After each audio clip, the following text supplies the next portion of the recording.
पापा। हाँ बोला, का बोलत हो? तू दिन भर मोबाइल चलेगा? का करी यार? अरे मोबाइल के अलावा भी कोनो काम होला? कौन काम है बताओ? तनी आवा पजरा। अरे अरे हट दूर, हमारे ना पंजरे आवे के मन करत है गरी। अच्छा सुन का? चल कर छेड़ खानी, आज थकल हम बानी।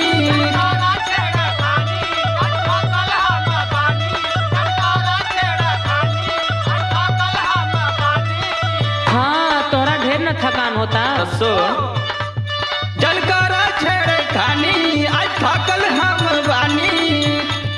टूटी जाई दाती धना, कूटे में हो धन। पड़ जाई घाटा, मजा लूटे में हो धन।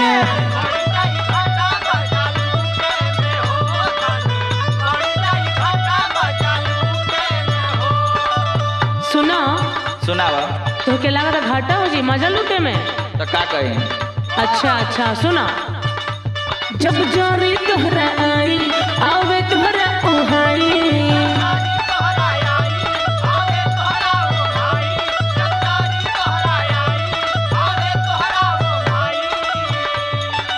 तू जब से शत्रुघ्न के और सुभाष के साथ पकड़ ले बड़ा ना, हाँ तो काम एक नंबर के बिगड़ चुकल बड़ा।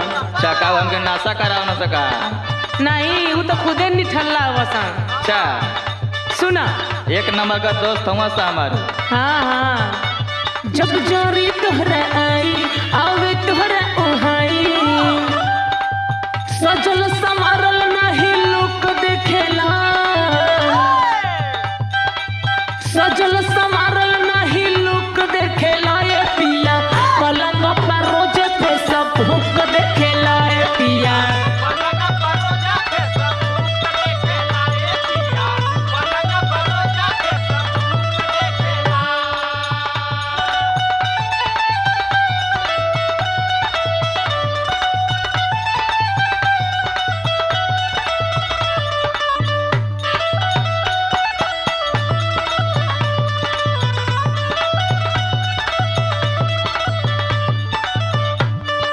जनले रहती ने कि ऐसा मर्द मिली तो बिहवे न कर रहती।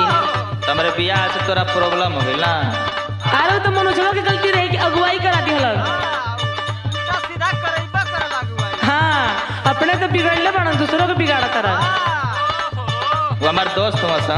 सुना, ताड़ पे बिछौना अमर रोहुल से जरिया।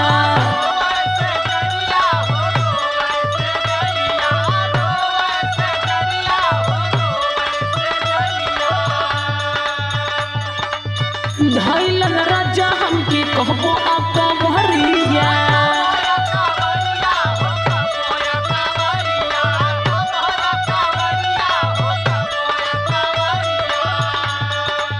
सुनो तर ना। अरे बोल ना। अतना दिन बियाह हो गए, लड़का फेंका कुछ भइबे ना कई। अच्छा तो हमारे में कमी है कि तोरहू में है? चुप।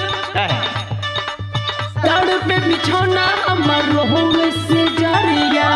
धैलन राजा हमके कहबो या कवरिया।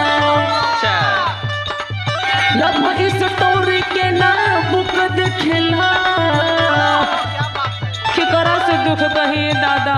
अच्छा लव इस स्टोरी के ना बुक देखेला। ये पिया मलंग पर रोज पे सब बुक देखेला। ये पिया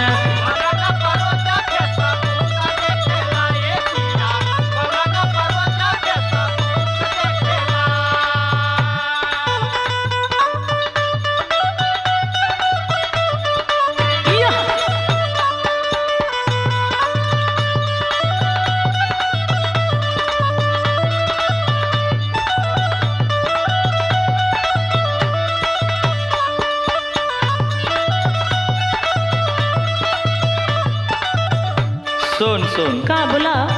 जवन तू चाहता ली ना, का चाहता ली? तो वो तो होइबे करी। सुन, कुछ न करवा तोहरा। कहतारू जवन हम तो बुझता नी बतिया।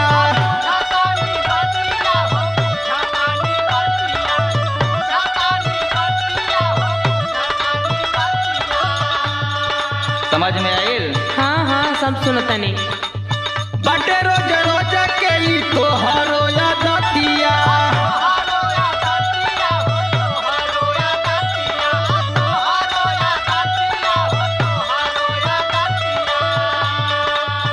अच्छा लगा तू चटोर ना हुआ। अच्छा तो सुन, का चाहताड़ू जावन हम तो बुझतानी बतिया, बट रोज रोज कई तोहरो यादतिया। बिरजू विजेंद्र रंजन झूठे में हो, बिरजू विजेंद्र रंजन झूठे में हो धन, पर जैबू घाटा मजा लूटे में हो धन।